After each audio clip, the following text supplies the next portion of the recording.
പുതിയൊരു വീഡിയോയിലേക്ക് എല്ലാവർക്കും സ്വാഗതം. 36 ക്വസ്റ്റ്യൻസ് അടങ്ങിയ ഒരു മോക്ക് ടെസ്റ്റാണ് ഞാൻ ഇന്നത്തെ വീഡിയോയിൽ ഉൾപ്പെടുത്തിയിരിക്കുന്നത്. വേഗം തന്നെ നമുക്ക് ക്വസ്റ്റ്യൻസിലേക്ക് പോകാം. താഴെ തന്നിരിക്കുന്നവയിൽ പഞ്ചവത്സര പദ്ധതിയുടെ ലക്ഷ്യങ്ങളിൽ ഉൾപ്പെടുന്നവ ഏതെല്ലാമാണ്?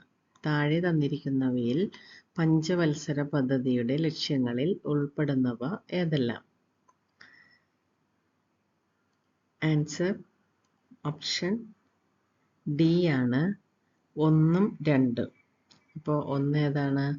മൊത്ത ആഭ്യന്തര ഉൽപാദനത്തിനുള്ള വളർച്ച. പിന്നെ രണ്ടാമത്തത് സ്വാശ്രയത്വം. അപ്പോൾ ഇത് രണ്ടുമാണ് പഞ്ചവത്സര പദ്ധതിയുടെ ലക്ഷ്യങ്ങളിൽ ഉൾപ്പെടുന്നവ. അടുത്ത ക്വസ്റ്റ്യൻ. താഴെ തന്നിരിക്കുന്നവയിൽ ഹരിത വിപ്ലവവുമായി ബന്ധപ്പെട്ടിരിക്കുന്നതിൽ ശരിയായ പ്രസ്താവന ഏത്? താഴെ തന്നിരിക്കുന്നവയിൽ ഹരിത വിപ്ലവവുമായി ബന്ധപ്പെട്ടിരിക്കുന്നതിൽ ശരിയായ പ്രസ്താവന ഏത്? ആൻസർ എ ആണ് 1, 2, 3. ശരിയായ പ്രസ്താവനകൾ 1. നമുക്ക് നോക്കാം. ഒന്നാമത്തെ എന്താണ്? ഹരിത വിപ്ലവത്തിൻ്റെ 1ാം ഘട്ടം ആന്ധ്രാപ്രദേശ്, പഞ്ചാബ്, തമിഴ്നാട് എന്നീ സംസ്ഥാനങ്ങളിൽ പരിമിതപ്പെട്ടു. രണ്ടാമത്തത് ഉയർന്ന ഉൽപാദനം കമ്പോള മിച്ചത്തിന് ഇടയാക്കി. മൂന്നാമത്തത് അത്യുൽപാദന ശേഷിയുള്ള വിത്തിൻ്റെയും സാങ്കേതിക വിദ്യയുടെയും ഉപയോഗം കാർഷിക രംഗത്ത് ഉണ്ടായി. അപ്പം ഇത് എല്ലാം ശരിയാണ്. 1, 2, 3 എല്ലാം ശരിയാണ്. അടുത്തതിലേക്ക് പോവാം. താഴെ കൊടുത്തിരിക്കുന്നവയിൽ ഇന്ത്യയിൽ പുത്തൻ സാമ്പത്തിക നയങ്ങൾ ഉടലെടുക്കുന്നതിന് കാരണമല്ലാത്തത് ഏത്? താഴെ കൊടുത്തിരിക്കുന്നവയിൽ ഇന്ത്യയിൽ പുത്തൻ സാമ്പത്തിക നയങ്ങൾ ഉടലെടുക്കുന്നതിന് കാരണം അല്ലാത്തത് ഏതെന്നാണ് ചോദിച്ചേക്കണത്. കാരണമല്ലാത്തത് ഏതാണ്?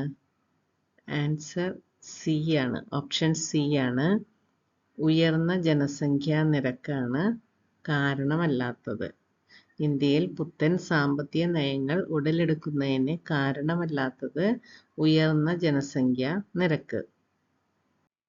താഴെ കൊടുത്തിരിക്കുന്നവയിൽ ശരിയായ പ്രസ്താവനകൾ ഏതെല്ലാം? താഴെ കൊടുത്തിരിക്കുന്നവയിൽ ശരിയായ പ്രസ്താവനകൾ ഏതെല്ലാം? ആൻസർ ഓപ്ഷൻ സി ആണ്. 1ഉം 4ഉമാണ് ശരി. ഏതൊക്കെയെന്ന് നോക്കാം. ഭരണഘടനാ നിർമ്മാണ സഭയിലെ ഡ്രാഫ്റ്റിംഗ് കമ്മിറ്റിയുടെ അംഗബലം 7 ആയിരുന്നു. അപ്പോൾ ഭരണഘടനാ നിർമ്മാണ സഭയിലെ ഡ്രാഫ്റ്റിംഗ് കമ്മിറ്റിയുടെ അംഗബലം 7 ആയിരുന്നു. ഇനി നാലാമത്തത് ശരിയാണ്. എന്താണ്? ഭരണഘടനാ നിർമ്മാണ സഭയിലെ ഡ്രാഫ്റ്റിംഗ് കമ്മിറ്റിയുടെ അധ്യക്ഷൻ ഡോക്ടർ BR അംബേദ്കർ ആയിരുന്നു. അപ്പോൾ ഭരണഘടനാ നിർമ്മാണ സഭയിലെ ഡ്രാഫ്റ്റിംഗ് കമ്മിറ്റിയുടെ അധ്യക്ഷൻ ഡോക്ടർ BR അംബേദ്കർ ആയിരുന്നു.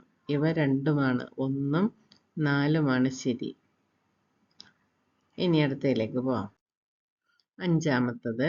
ഇന്ത്യൻ ഭരണഘടനാ നിർമ്മാണ സഭയുടെ സ്ഥിരം അധ്യക്ഷനായി തിരഞ്ഞെടുക്കപ്പെട്ടത് താഴെ പറയുന്നവരിൽ ആരാണ്? ഇന്ത്യൻ ഭരണഘടനാ നിർമ്മാണ സഭയുടെ സ്ഥിരം അധ്യക്ഷനായി തിരഞ്ഞെടുക്കപ്പെട്ടവരിൽ താഴെ പറയുന്നവരിൽ ആരാണ്? തിരഞ്ഞെടുക്കപ്പെട്ടത് താഴെ പറയുന്നവരിൽ ആരാണ്? Answer option A, doctor Rajendra Prasad. അടുത്തത്. സമൂഹത്തിൽ നിലനിൽക്കുന്ന വിവിധ തരത്തിലുള്ള വിവേചനങ്ങളിൽ നിന്ന് സംരക്ഷണം നൽകുന്ന ഭരണഘടനാ വകുപ്പ് ഏത്? സമൂഹത്തിൽ നിലനിൽക്കുന്ന വിവിധ തരത്തിലുള്ള വിവേചനങ്ങളിൽ നിന്ന് സംരക്ഷണം നൽകുന്ന ഭരണഘടനാ വകുപ്പ്. ആൻസർ ഓപ്ഷൻ ബി ആണ്, 15ാം വകുപ്പ്. അടുത്തത്. 1976 42ാം ഭരണഘടനാ ഭേദഗതി. അപ്പോൾ ഇതിലൊരു ക്വസ്റ്റ്യൻ ഉണ്ട്. എന്താണ്? 1976 ഭരണഘടനാ ഭേദഗതി ഏതാണ്? 42ാം ഭേദഗതി. അല്ലെങ്കിൽ 42ാം ഭരണഘടനാ ഭേദഗതി ഏത് വർഷമാണ്? 1976 കേട്ടോ. അപ്പോൾ 1976 42-ാം ഭരണഘടനാ ഭേദഗതിയിലൂടെ ഭരണഘടനയുടെ ആമുഖത്തിൽ കൂട്ടിച്ചേർത്ത വാക്ക് ഏതാണ്? ഏതാണ്? ആൻസർ ഓപ്ഷൻ സി ആണ്, സോഷ്യലിസ്റ്റ്. അടുത്തത്, കേന്ദ്ര സംസ്ഥാന ബന്ധങ്ങളെക്കുറിച്ച് പഠിച്ച് റിപ്പോർട്ട് സമർപ്പിക്കുന്നതിനായി കേന്ദ്ര ഗവൺമെന്റ് നിയമിച്ച കമ്മീഷൻ. കേന്ദ്ര സംസ്ഥാന ബന്ധങ്ങളെക്കുറിച്ച് പഠിച്ച് റിപ്പോർട്ട് സമർപ്പിക്കുന്നതിനായി കേന്ദ്ര ഗവൺമെന്റ് നിയമിച്ച കമ്മീഷനാണ് answer option D, Sarkaria commission. അടുത്തത്, ഇന്ത്യൻ ഭരണഘടനയുടെ ആർട്ടിക്കിൾ 44 അനുസരിച്ച് താഴെ പറയുന്ന ഏത് പ്രസ്താവനയാണ് ശരിയായിട്ടുള്ളത്? ഇന്ത്യൻ ഭരണഘടനയുടെ ആർട്ടിക്കിൾ 44 അനുസരിച്ച് താഴെ പറയുന്ന ഏത് പ്രസ്താവനയാണ് ശരിയായിട്ടുള്ളത്? ആൻസർ ഓപ്ഷൻ ബി ആണ്, രാഷ്ട്രത്തിലെ പൗരന്മാർക്ക് പൊതുവായ സിവിൽ നിയമ സംഹിത. അടുത്തത്, ഇന്ത്യൻ ഭരണഘടനയിൽ പൊതുജനാരോഗ്യം എന്ന വിഷയം ഉൾപ്പെടുന്ന ലിസ്റ്റ് ഏത്? ഇന്ത്യൻ ഭരണഘടനയിൽ പൊതുജനാരോഗ്യം എന്ന വിഷയം ഉൾപ്പെടുന്ന ലിസ്റ്റ് ഏതാണെന്ന് ചോദിച്ചാൽ ഏതാണ്? ബി ആണ്. ആൻസർ ഓപ്ഷൻ ബി ആണ്, സ്റ്റേറ്റ് ലിസ്റ്റ് കേട്ടോ. ഇനി അടുത്തത്, രാജ്യസഭയുടെ സമ്മേളനങ്ങളിൽ അധ്യക്ഷ പദം വഹിച്ച് നടപടികൾ നിയന്ത്രിക്കുന്നത് ആരാണ്? രാജ്യസഭയുടെ സമ്മേളനങ്ങളിൽ അധ്യക്ഷ പദം വഹിച്ച് നടപടികൾ നിയന്ത്രിക്കുന്നത് ആരാണ്? ആരാണ്? ഓപ്ഷൻ എ ആണ്, ഉപരാഷ്ട്രപതി.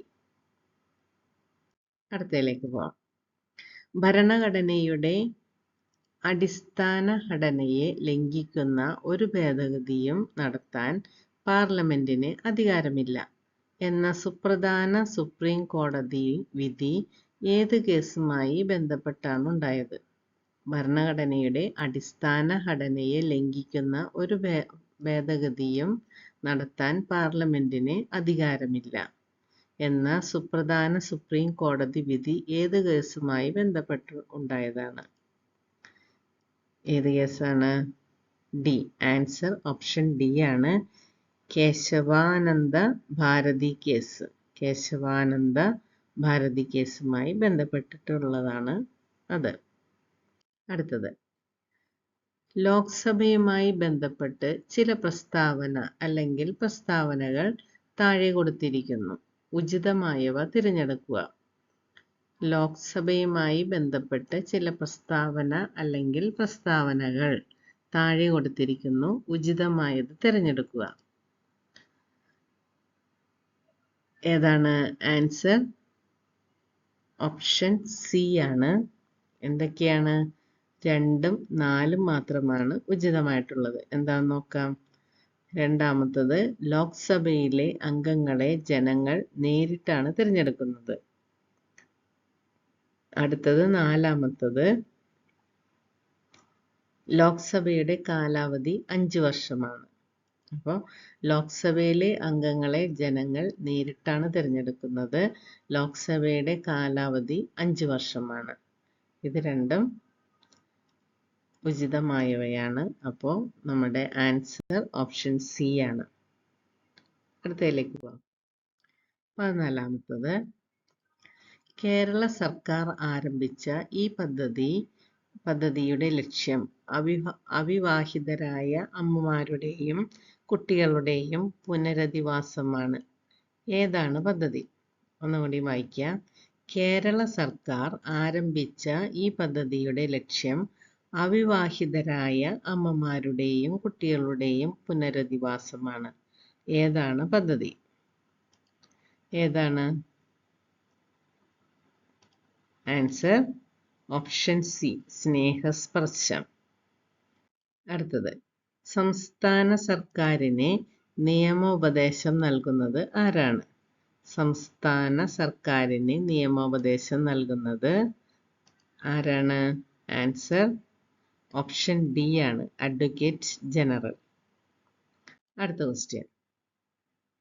രാഷ്ട്രപതിക്കെതിരായ ഇംപീച്ച്മെന്റ് പ്രമേയം അവതരിപ്പിക്കണമെങ്കിൽ ബന്ധപ്പെട്ട സഭയിലെ ആകെ അംഗങ്ങളിൽ കുറഞ്ഞത് എത്ര അംഗങ്ങളാണ് ഒപ്പിടേണ്ടത്? രാഷ്ട്രപതിക്കെതിരായ ഇംപീച്ച്മെന്റ് പ്രമേയം അവതരിപ്പിക്കണമെങ്കിൽ ബന്ധപ്പെട്ട സഭയിലെ ആകെ അംഗങ്ങളിൽ കുറഞ്ഞത് എത്ര അംഗങ്ങളാണ് ഒപ്പിടേണ്ടത്? എത്രയാണ്? ആൻസർ ഓപ്ഷൻ സി ആണ്, 4/1. അടുത്ത ക്വസ്റ്റ്യൻ. സാമ്പത്തിക അടിയന്തരാവസ്ഥ സംബന്ധിച്ച തെറ്റായ പ്രസ്താവന അല്ലെങ്കിൽ പ്രസ്താവനകൾ ഏത്? സാമ്പത്തിക അടിയന്തരാവസ്ഥ സംബന്ധിച്ച തെറ്റായ പ്രസ്താവനകൾ ഏത്? ഏതാണെന്ന് നോക്കാം. ആൻസർ ഓപ്ഷൻ എ ആണ്, 1. ഒന്നാമത്തെ മാത്രമാണ് തെറ്റായ പ്രസ്താവന. ഏതാണ്? സാമ്പത്തിക അടിയന്തരാവസ്ഥ പ്രഖ്യാപിച്ചാൽ അത് 1 മാസത്തിനകം പാർലമെന്റ് അംഗീകരിക്കണം എന്നുള്ളത് തെറ്റായ പ്രസ്താവനയാണ്. അപ്പൊ ശരിയായിട്ടുള്ള പ്രസ്താവന ഒന്ന് നോക്കിയാലോ. ഇന്ത്യയിൽ ഇതുവരെ സാമ്പത്തിക അടിയന്തരാവസ്ഥ പ്രഖ്യാപിച്ചിട്ടില്ല. സാമ്പത്തിക അടിയന്തരാവസ്ഥയുമായി ബന്ധപ്പെട്ട ഭരണഘടന അനുച്ഛേദം 360 ആണ്. അടുത്തത്, ഏത് കേസിലാണ് ആമുഖം ഭരണഘടനയുടെ ഭാഗമല്ലെന്ന് കോടതി വിധിച്ചത്? ഏത് കേസിലാണ് ആമുഖം ഭരണഘടനയുടെ ഭാഗമല്ലെന്ന് കോടതി വിധിച്ചത്? ഏത് കേസിലാണ്? ആൻസർ ഓപ്ഷൻ ബി ആണ്, ബെറുബാറി കേസ്. അടുത്തത്, അറ്റോർണി ജനറലിനും സമാനമായ സംസ്ഥാനത്തെ പദവി. അറ്റോർണി ജനറലിന് സമാനമായ സംസ്ഥാനത്തെ പദവി ഏതാണ്? ആൻസർ ഓപ്ഷൻ ബി ആണ്, അഡ്വക്കേറ്റ് ജനറൽ. അടുത്തത്, താഴെ കൊടുത്തിരിക്കുന്നവയിൽ മഹാത്മാഗാന്ധി ദേശീയ ഗ്രാമീണ തൊഴിലുറപ്പ് പദ്ധതിയുടെ ലക്ഷ്യങ്ങളിൽ ഉൾപ്പെടാത്തത് ഏത്? താഴെ കൊടുത്തിരിക്കുന്നവയിൽ മഹാത്മാഗാന്ധി ദേശീയ ഗ്രാമീണ തൊഴിലുറപ്പ് പദ്ധതിയുടെ ലക്ഷ്യങ്ങളിൽ ഉൾപ്പെടാത്തത് ഏത്? ഏതാണ്? ആൻസർ ഓപ്ഷൻ ഡി ആണ്, പിന്നോക്ക പ്രദേശങ്ങളിൽ സാക്ഷരതാ നിരക്ക് ഉയർത്തുക. പിന്നോക്ക പ്രദേശങ്ങളിൽ സാക്ഷരതാ നിരക്ക് ഉയർത്തുക എന്നത് ദേശീയ ഗ്രാമീണ തൊഴിലുറപ്പ് പദ്ധതിയുടെ ലക്ഷ്യങ്ങളിൽ ഉൾപ്പെടാത്തതാണ്. അപ്പോൾ ലക്ഷ്യങ്ങളിൽ ഉൾപ്പെടുന്നത് ഏതൊക്കെയെന്ന് നമുക്ക് നോക്കാം. ഗ്രാമീണ അവിദഗ്ധ തൊഴിലാളികൾക്ക് 100 ദിവസത്തെ തൊഴിലവസരം ഉറപ്പാക്കുക. 100 ദിവസത്തെ തൊഴിലവസരം ഉറപ്പാക്കുക. സാമ്പത്തിക സുരക്ഷിതത്വം നൽകി ഗ്രാമീണ ദരിദ്രരുടെ ഉപജീവന മാർഗം ശക്തിപ്പെടുത്തുക. സാമ്പത്തിക സുരക്ഷിതത്വം നൽകി ഗ്രാമീണ ദരിദ്രരുടെ ഉപജീവന മാർഗം ശക്തിപ്പെടുത്തുക. ഗ്രാമപ്രദേശങ്ങളിൽ മതിയായ സൗകര്യങ്ങൾ ഒരുക്കി നഗരങ്ങളിലേക്കുള്ള കുടിയേറ്റം കുറയ്ക്കുക. ഈ 3ഉം ശരിയായതാണ്. അപ്പോൾ ഇത് വേറെ ചോദ്യമായിട്ട് ചോദിക്കാം കേട്ടോ. ലക്ഷ്യങ്ങളിൽ ഉൾപ്പെടുന്നവ ഏതെന്ന് ചോദിച്ചാൽ ഈ 3ഉമാണ് ആൻസർ, മറ്റേതല്ല. അപ്പോൾ ഈ ക്വസ്റ്റ്യൻ നോക്കിയിട്ട് വേണം ആൻസർ ചെയ്യാൻ. ഓക്കെ. അടുത്ത ക്വസ്റ്റ്യൻ. താഴെ കൊടുത്തിരിക്കുന്നവ പരിഗണിക്കുക. മാർത്താണ്ഡം പദ്ധതി, ഫർഖ ഡെവലപ്മെന്റ് സ്കീം, ഇട്ടാവ പദ്ധതി, നിലോഖേരി പദ്ധതി. ഈ ഗ്രാമീണ വികസന പദ്ധതികളുടെ ശരിയായ കാലക്രമം സൂചിപ്പിക്കുന്ന ഓപ്ഷൻ തിരഞ്ഞെടുക്കുക. അതായത് ഇത് നിലവിൽ വന്ന ആ കാലക്രമം, ആദ്യം ഏതാണ് വന്നത് എന്നുള്ള ആ കാലക്രമം ഓപ്ഷനിൽ നിന്ന് തിരഞ്ഞെടുക്കുക എന്നാണ് പറഞ്ഞിരിക്കുന്നത്. അപ്പം നമുക്ക് ഏതാണ് ആൻസർ എന്ന് നോക്കാം. ആൻസർ ഓപ്ഷൻ ബി ആണ്, 1, 2, 4, 3. അപ്പോൾ ആദ്യം വന്നത് മാർത്താണ്ഡം പദ്ധതി, രണ്ടാമത്തത് ഫർഖ ഡെവലപ്മെന്റ് സ്കീം, മൂന്നാമതായിട്ട് വന്നത് നിലോഖേരി പദ്ധതിയാണ്. നാലാമതായിട്ട് വന്നത് ഇട്ടാവ പദ്ധതി. കേട്ടോ. അടുത്ത ക്വസ്റ്റ്യനിലേക്ക് പോവാം. താഴെ കൊടുത്തിരിക്കുന്നവയിൽ ശ്രീനികേതൻ പദ്ധതിയെ സംബന്ധിച്ച ശരിയായ പ്രസ്താവനകൾ ഏതെല്ലാം? താഴെ കൊടുത്തിരിക്കുന്നവയിൽ ശ്രീനികേതൻ പദ്ധതിയെ സംബന്ധിച്ച ശരിയായ പ്രസ്താവനകൾ ഏതെല്ലാം? പഞ്ചാബിലാണ് നടപ്പാക്കിയത്. രവീന്ദ്രനാഥ ടാഗോർ നേതൃത്വം നൽകി. ഗ്രാമീണരെ സ്വാശ്രയ ബോധമുള്ളവരും ആത്മാഭിമാനമുള്ളവരുമാക്കാനും തങ്ങളുടെ രാജ്യത്തിന്റെ സാംസ്കാരിക പാരമ്പര്യവുമായി പരിചയമുള്ളവരാക്കി തീർക്കുന്നതിനും പദ്ധതി ലക്ഷ്യമിട്ടിരുന്നു. ഗ്രാമീണരുടെ ഭൗതികവും സാമ്പത്തികവുമായ അവസ്ഥ മെച്ചപ്പെടുത്തുന്നതിലേക്കായി അവരെ ആധുനിക വിഭവങ്ങൾ കാര്യക്ഷമമായി ഉപയോഗിക്കാൻ പ്രാപ്തരാക്കുന്നതിന് പദ്ധതി ലക്ഷ്യമിട്ടിരുന്നു. ഇവയിൽ ഏതാണ് ശരിയായ പ്രസ്താവന?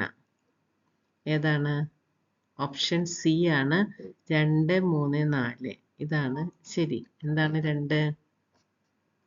രവീന്ദ്രനാഥ ടാഗോർ നേതൃത്വം നൽകി. ശരിയാണ്. ഗ്രാമീണരെ സ്വാശ്രയ ബോധമുള്ളവരും പിന്നെ ആത്മാഭിമാനമുള്ളവരും ആക്കാനും തങ്ങളുടെ രാജ്യത്തിന്റെ സാംസ്കാരിക പാരമ്പര്യവുമായി പരിചയമുള്ളവരാക്കി തീർക്കുന്നതിനും പദ്ധതി ലക്ഷ്യമിട്ടിരുന്നു. അതും ശരിയാണ്. പിന്നെ നാലാമത്തത് ഗ്രാമീണരുടെ ഭൗതികവും സാമ്പത്തികവുമായ അവസ്ഥ മെച്ചപ്പെടുത്തുന്നതിലേക്കായി അവരെ ആധുനിക വിഭവങ്ങൾ കാര്യക്ഷമമായി ഉപയോഗിക്കാൻ പ്രാപ്തരാക്കുന്നതിന് പദ്ധതി ലക്ഷ്യമിട്ടിരുന്നു. ഇവ മൂന്നും ശരിയാണ്. അപ്പൊ ആദ്യത്തെ തെറ്റാണ്. എന്താണ്? പഞ്ചാബിലാണ് ഇത് നടപ്പാക്കിയത്. ശ്രീനികേതൻ പദ്ധതി നടപ്പാക്കിയത് ബംഗാളിലാണ് കേട്ടോ. പഞ്ചാബിലല്ല, ബംഗാളിലാണ്. അപ്പോൾ ബംഗാളിലാണ് ശ്രീനികേതൻ പദ്ധതി നടപ്പാക്കിയത്, പഞ്ചാബിലല്ല. ഓക്കെ, അടുത്തതിലേക്ക് പോവാം.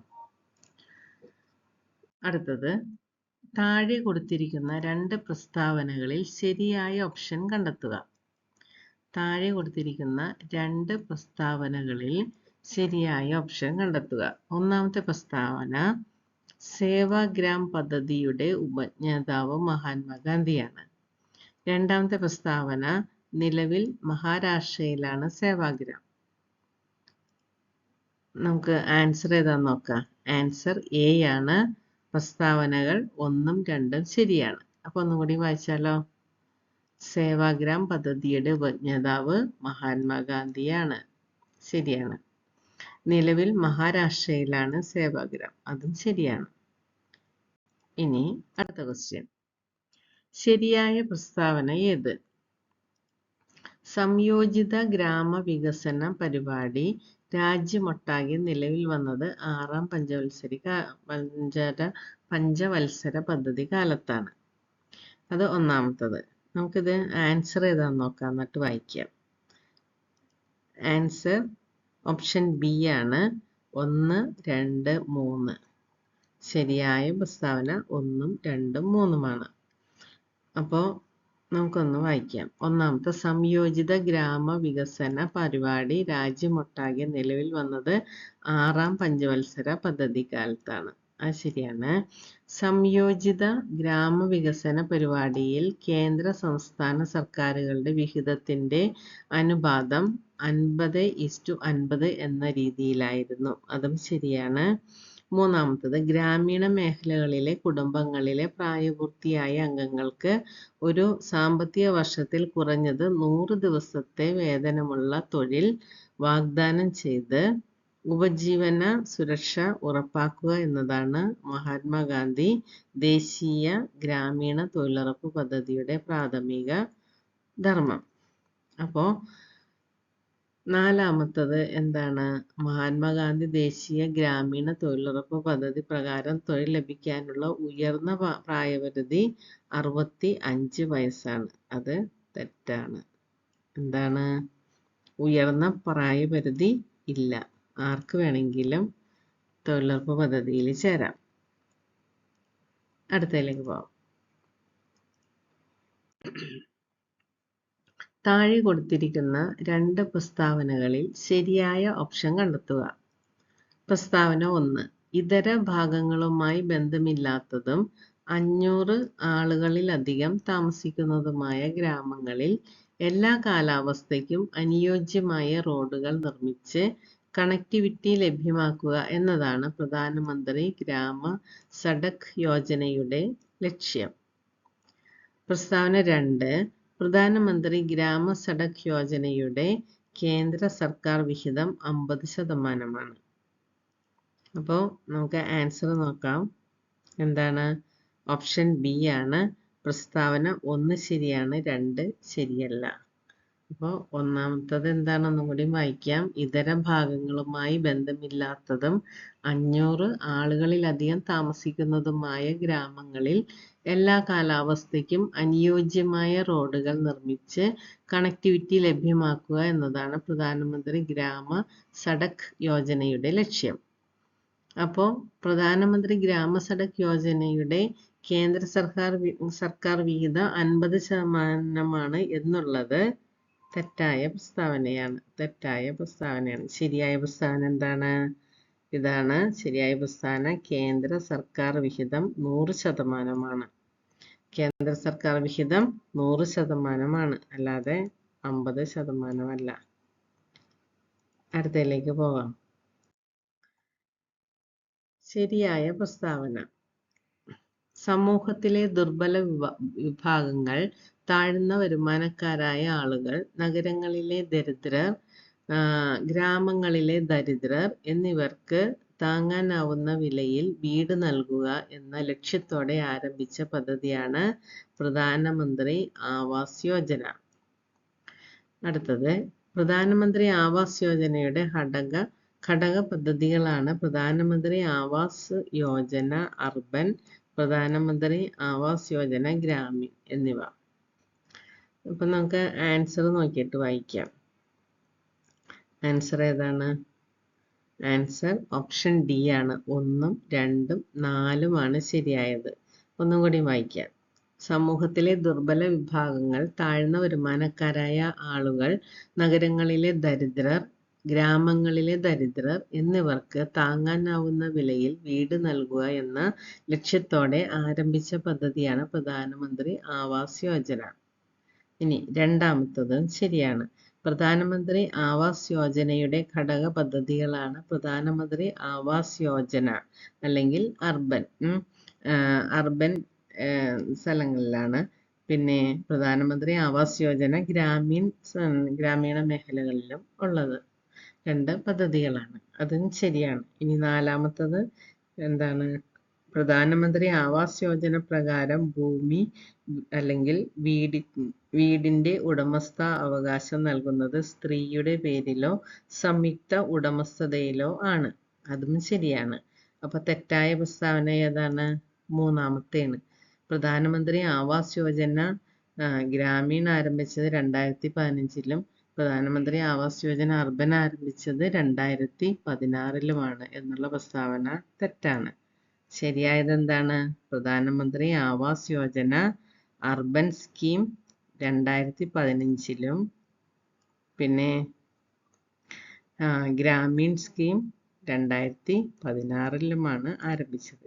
ഇത് അങ്ങോട്ടും ഇങ്ങോട്ടും തെറ്റിപ്പോയതാണ് കേട്ടോ. അത് തെറ്റിച്ചതാണ്. അപ്പോൾ ആൻസർ 1, 2, 4 ശരി. അടുത്തത് 27ാമത്തെ ക്വസ്റ്റ്യൻ. താഴെ കൊടുത്തിരിക്കുന്ന 2 പ്രസ്താവനകളിൽ ശരിയായ ഓപ്ഷൻ കണ്ടെത്തുക. പ്രസ്താവന 1.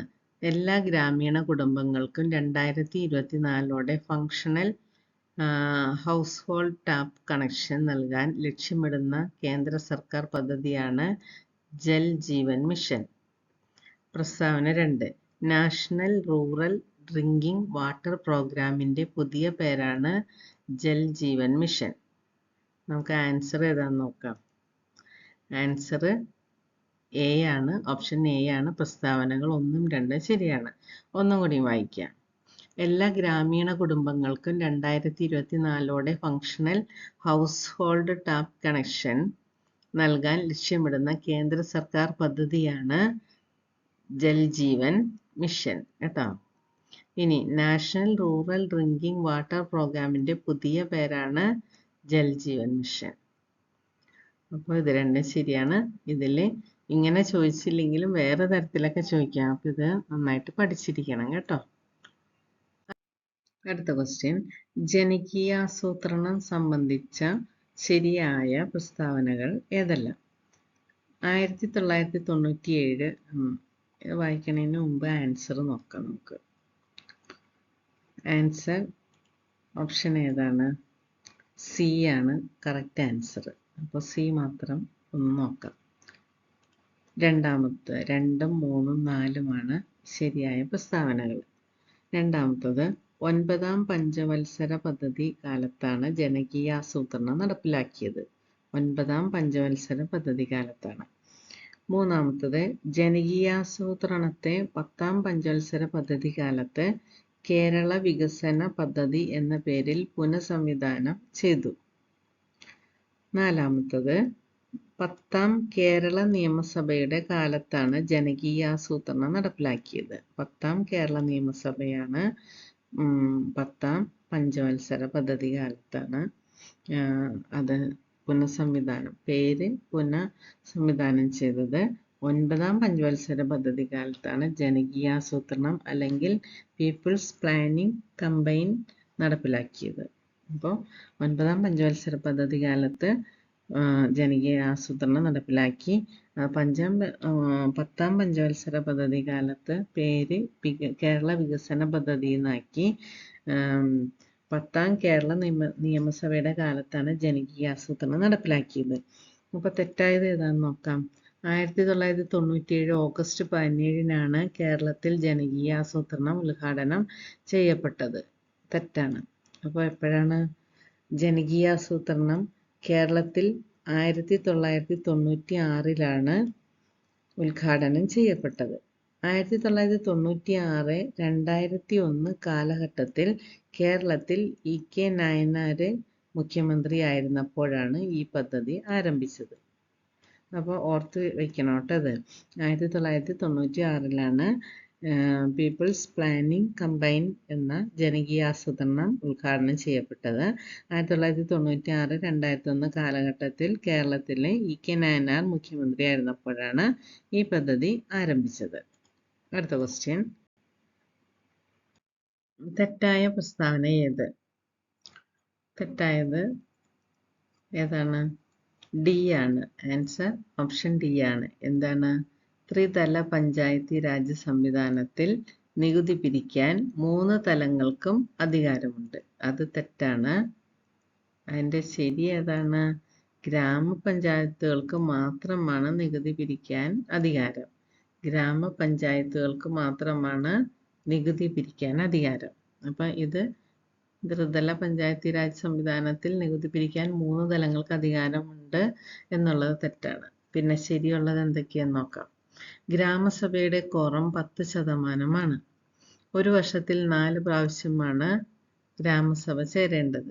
ക്വോറം തികയാതെ മാറ്റിവെച്ച യോഗം വീണ്ടും ചേരുമ്പോൾ ക്വോറം 50%. ഇത്രയും ശരിയായ പ്രസ്താവനകളാണ്. അപ്പോൾ ശരിയായ പ്രസ്താവനകൾ ഏതെന്ന് ചോദിച്ചാൽ ഇപ്പോൾ ഈ 3 പ്രസ്താവനയുമാണ് ശരി, മറ്റേത് തെറ്റാണ്. ഇനി അടുത്ത ക്വസ്റ്റ്യനിലേക്ക് പോകാം. പ്രസ്താവന 1, താൻ കൺവീനറായിരിക്കുന്ന ഗ്രാമസഭയുടെ യോഗം 3 മാസത്തിലൊരിക്കൽ വിളിച്ചു ചേർക്കുന്നതിൽ തുടർച്ചയായി 2 പ്രാവശ്യം വീഴ്ച വരുത്തിയാൽ ഗ്രാമപഞ്ചായത്ത് അംഗത്തിൻ്റെ അംഗത്വം നഷ്ടപ്പെടുന്നതാണ്. പ്രസ്താവന 2, ഗ്രാമസഭയുടെ യോഗം 3 മാസത്തിലൊരിക്കൽ വിളിച്ചു ചേർക്കുന്നതിൽ വീഴ്ച വരുത്തിയാൽ അയോഗ്യതയുടെ പ്രശ്നം സംബന്ധിച്ച് ബന്ധപ്പെട്ട പഞ്ചായത്തിലെ ഒരംഗത്തിനോ ആ അംഗം തിരഞ്ഞെടുക്കപ്പെടുന്നതിനുള്ള തിരഞ്ഞെടുപ്പിൽ വോട്ട് ചെയ്യാൻ അർഹതയുണ്ടായിരുന്ന മറ്റേതെങ്കിലും ആൾക്കോ സംസ്ഥാന തിരഞ്ഞെടുപ്പ് കമ്മീഷനെ ഹർജി ബോധിപ്പിക്കാവുന്നതാണ്. അതിൽ ഏതാണ് ഓപ്ഷൻ? പ്രസ്താവനകൾ 1ഉം 2ഉം ശരിയാണ്. അപ്പോൾ ഒന്നും കൂടി വായിക്കാം. താൻ കൺവീനറായിരിക്കുന്ന ഗ്രാമസഭയുടെ യോഗം 3 മാസത്തിലൊരിക്കൽ വിളിച്ച് ചേർക്കുന്നതിൽ തുടർച്ചയായി 2 പ്രാവശ്യം വീഴ്ച വരുത്തിയാൽ ഗ്രാമപഞ്ചായത്ത് അംഗത്തിന്റെ അംഗത്വം നഷ്ടപ്പെടുന്നതാണ്. പ്രസ്താവന 2. ഗ്രാമസഭയുടെ യോഗം 3 മാസത്തിലൊരിക്കൽ വിളിച്ചു ചേർക്കുന്നതിൽ വീഴ്ച വരുത്തിയാൽ അയോഗ്യതയുടെ പ്രശ്നം സംബന്ധിച്ച് ബന്ധപ്പെട്ട പഞ്ചായത്തിലെ ഒരംഗത്തിനോ ആ അംഗം തിരഞ്ഞെടുക്കപ്പെടുന്നതിനുള്ള തിരഞ്ഞെടുപ്പിൽ വോട്ട് ചെയ്യാൻ അർഹതയുണ്ടായിരുന്ന മറ്റേതെങ്കിലും ആൾക്കോ സംസ്ഥാന തിരഞ്ഞെടുപ്പ് കമ്മീഷനെ ഹർജി ബോധിപ്പിക്കാവുന്നതാണ്. അടുത്ത ക്വസ്റ്റ്യൻ ബ്ലോക്ക് പഞ്ചായത്തിനെ സംബന്ധിച്ച തെറ്റായ പ്രസ്താവന ഏത്? ബ്ലോക്ക് പഞ്ചായത്തിനെ സംബന്ധിച്ച തെറ്റായ പ്രസ്താവന ഏതാണെന്ന് നോക്കാം. ഏതാണ്? ഓപ്ഷൻ ഡി ആണ് തെറ്റ്. എന്താണ് തെറ്റ്? ഒന്നിലേറെ പഞ്ചായത്തുകളിലെ വാർഡുകൾ ഒരു ഡിവിഷനിൽ ഉൾപ്പെടാറില്ല. എന്നാൽ ശരിയായത് നോക്കാം. ശരിയായത്, പഞ്ചായത്തി രാജ് സംവിധാനത്തിന്റെ മധ്യതലമാണ് ബ്ലോക്ക് പഞ്ചായത്ത്. അത് ശരിയാണ്. കേരളത്തിലെ ബ്ലോക്ക് പഞ്ചായത്തുകളുടെ എണ്ണം 152 ആണ്. അത് ശരിയാണ്. ബ്ലോക്ക് പഞ്ചായത്തിന്റെ ഘടകം എന്നറിയപ്പെടുന്ന പേരാണ് ഡിവിഷനുകൾ. ഇത് മൂന്നും ശരിയാണ്. ഇനി അടുത്ത ക്വസ്റ്റ്യനിലേക്ക് പോകാം. താഴെ കൊടുത്തിരിക്കുന്ന 2 പ്രസ്താവനകളിൽ ശരിയായ ഓപ്ഷൻ കണ്ടെത്തുക. പ്രസ്താവന 1. ഡിസ്ട്രിക്ട് പ്ലാനിംഗ് ഓഫീസറാണ് ജില്ലാ പ്ലാനിംഗ് കമ്മിറ്റിയുടെ മെമ്പർ സെക്രട്ടറി. രണ്ടാമത്തെ പ്രസ്താവന 74-ാം ഭരണഘടനാ ഭേദഗതിയുടെ അന്തഃസത്ത ഉൾക്കൊണ്ടുകൊണ്ടാണ് ജില്ലാ പ്ലാനിംഗ് കമ്മിറ്റി രൂപവത്കൃതമായത്. ഓപ്ഷൻ ഏതാണ്? സി ആണ്. 2 ശരിയാണ്, 1 ശരിയല്ല. ഓപ്ഷൻ സി ആണ്. പ്രസ്താവന 2 ശരിയാണ്. ഒന്ന് നോക്കാം. 74-ാം ഭരണഘടനാ ഭേദഗതിയുടെ അന്തഃസത്ത ഉൾക്കൊണ്ടുകൊണ്ടാണ് ജില്ലാ പ്ലാനിംഗ് കമ്മിറ്റി രൂപവത്കൃതമായത്. അത് ശരിയാണ്. ഇനി 1 ശരിയല്ല. അതെന്താണ്? ഡിസ്ട്രിക്ട് പ്ലാനിംഗ് ഓഫീസറാണ് ജില്ലാ പ്ലാനിംഗ് കമ്മിറ്റിയുടെ മെമ്പർ സെക്രട്ടറി. അത് തെറ്റാണ്. അപ്പോൾ ആൻസർ ഓപ്ഷൻ സി ആണ്. അടുത്ത ക്വസ്റ്റ്യൻ. അധികാര വികേന്ദ്രണത്തിന്റെ നേട്ടങ്ങളുമായി ബന്ധപ്പെട്ട ശരിയായ പ്രസ്താവനകൾ ഏതെല്ലാം? നമുക്ക് ആൻസർ നോക്കാം. ഫസ്റ്റ് ഓപ്ഷൻ എ ആണ്. 1, 2, 3, 4 ഇതെല്ലാം ശരിയായ പ്രസ്താവനകളാണ്. അപ്പോൾ ശരിയായ പ്രസ്താവനകൾ അല്ലെങ്കിൽ മുഴുവനും ശരിയാണ് എന്നും പറയാം. അപ്പോൾ ഒന്ന് വായിക്കാം. വിദ്യാഭ്യാസം, ആരോഗ്യം, അംഗനവാടികൾ തുടങ്ങിയ മേഖലകളിലെ സേവന വിതരണത്തിൽ പുരോഗതി ഉണ്ടായിട്ടുണ്ട്. ശരിയാണ്. നടപടിക്രമങ്ങൾ കൂടുതൽ സുതാര്യമായിട്ടുണ്ട്. അതും ശരിയാണ്. തിരഞ്ഞെടുക്കപ്പെട്ട ജനപ്രതിനിധികളുടെയും ഉദ്യോഗസ്ഥരുടെയും ശേഷി വർദ്ധിപ്പിക്കുന്നതിൽ പുരോഗതി ഉണ്ടായിട്ടുണ്ട്. ശരിയാണ്. തുല്യ സാമ്പത്തിക വളർച്ചയുടെ പുതിയ മാതൃകകൾ സൃഷ്ടിക്കുന്നതിൽ പ്രാദേശിക സർക്കാരുകൾ വിജയിച്ചു. അതും ശരിയാണ്. അപ്പോൾ എല്ലാം ശരിയാണ്. ഓപ്ഷൻ എ ആണ്. 1, 2, 3, 4 എല്ലാം ശരിയാണ്. അടുത്ത ക്വസ്റ്റ്യൻ. ബൽവന്ത് റായ് മേത്ത കമ്മിറ്റി ശുപാർശ ചെയ്ത പഞ്ചായത്ത് രാജ് സംവിധാനത്തിലെ 3 തലങ്ങൾ ഏതെല്ലാം? അപ്പോൾ ഇതിലൊരു ക്വസ്റ്റ്യൻ ഒളിഞ്ഞിടക്കണുണ്ടോ? ആൻസർ ബൽവന്ത് റായ് മേത്ത കമ്മിറ്റി ശുപാർശ ചെയ്തത് പഞ്ചായത്ത് രാജ് ആണ്. അപ്പോൾ ഈ സംവിധാനത്തിലെ 3 തലങ്ങൾ ഏതെല്ലാം? ആൻസർ നോക്കാം. ആൻസർ ഓപ്ഷൻ എ ആണ്. എന്തൊക്കെയാണ്? വില്ലേജ് പഞ്ചായത്ത്, പഞ്ചായത്ത് സമിതി, ജില്ലാ പരിഷത്ത്. അപ്പോൾ വില്ലേജ് പഞ്ചായത്ത്, പഞ്ചായത്ത് സമിതി, ജില്ലാ പരിഷത്ത് ഇവ 3ഉമാണ് ബൽവന്ത് റായ് മേത്ത കമ്മിറ്റി ശുപാർശ ചെയ്ത പഞ്ചായത്ത് രാജ് സംവിധാനത്തിലെ 3 തലങ്ങൾ. അടുത്ത ക്വസ്റ്റ്യൻ. താഴെ കൊടുത്തിരിക്കുന്ന 2 പ്രസ്താവനകളിൽ ശരിയായ ഓപ്ഷൻ കണ്ടെത്തുക. താഴെ കൊടുത്തിരിക്കുന്ന 2 പ്രസ്താവനകളിൽ ശരിയായ ഓപ്ഷൻ കണ്ടെത്തുക. ആൻസർ നോക്കാം. ആൻസർ ഓപ്ഷൻ എ ആണ്. പ്രസ്താവനകൾ 1ഉം 2ഉം ശരിയാണ്. അപ്പോൾ നമുക്കൊന്ന് വായിക്കാം. കമ്മ്യൂണിറ്റി ഡെവലപ്മെന്റ് പ്രോജക്റ്റിന്റെ മുൻഗാമി എന്നറിയപ്പെടുന്നത് ഇട്ടാവ പ്രോജക്റ്റാണ്. ഇട്ടാവ പ്രോജക്റ്റ്. കമ്മ്യൂണിറ്റി ഡെവലപ്മെന്റ് പ്രോജക്റ്റിന്റെ മുൻഗാമി എന്നറിയപ്പെടുന്നത് ഇട്ടാവ പ്രോജക്റ്റാണ്. കമ്മ്യൂണിറ്റി ഡെവലപ്മെന്റ് പ്രോജക്റ്റിന് സഹായം നൽകിയത് അമേരിക്കൻ സ്ഥാപനമായ ഫോർഡ് ഫൗണ്ടേഷനാണ്. അപ്പോൾ ഇത് രണ്ടും ശരിയാണ്. അടുത്ത ക്വസ്റ്റ്യൻ. ശരിയായ പ്രസ്താവന ഏത്? രാജ്യമൊട്ടാകെ സംയോജിത ഗ്രാമവികസന പരിപാടി അല്ലെങ്കിൽ ഇൻ്റഗ്രേറ്റഡ് റൂറൽ ഡെവലപ്മെന്റ് പ്രോഗ്രാം അഥവാ IRDP നടപ്പാക്കിയത് 1980-ലാണ്. നമുക്ക് ശരിയായ പ്രസ്താവന ഏതാണെന്ന് നോക്കാം. ഏതാണ്? ഓപ്ഷൻ ഡി ആണ്. 1, 2, 3, 4 ഇതെല്ലാം ശരിയാണ്. അപ്പോൾ രാജ്യമൊട്ടാകെ സംയോജിത ഗ്രാമവികസന പരിപാടി അല്ലെങ്കിൽ ഇൻ്റഗ്രേറ്റഡ് റൂറൽ ഡെവലപ്മെന്റ് പ്രോഗ്രാം അല്ലെങ്കിൽ IRDP നടപ്പാക്കിയത് 1980-ലാണ്. ശരിയാണ്. ഇനി 1999 ഏപ്രിൽ 1-ന് സംയോജിത ഗ്രാമവികസന പരിപാടിയെ വാജ്പേയി സർക്കാർ സ്വർണ ജയന്തി ഗ്രാമസ്വ റോസ്ഗാർ യോജനയിൽ ലയിപ്പിച്ചു.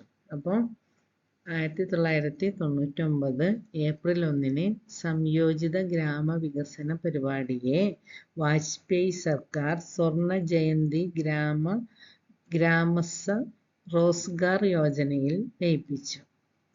സ്വർണ ജയന്തി ഗ്രാമസ്വ റോസ്ഗാർ യോജനയെ 2011-ൽ നാഷണൽ റൂറൽ ലൈവ്ലിഹുഡ് മിഷൻ എന്ന് പുനർനാമകരണം ചെയ്തു.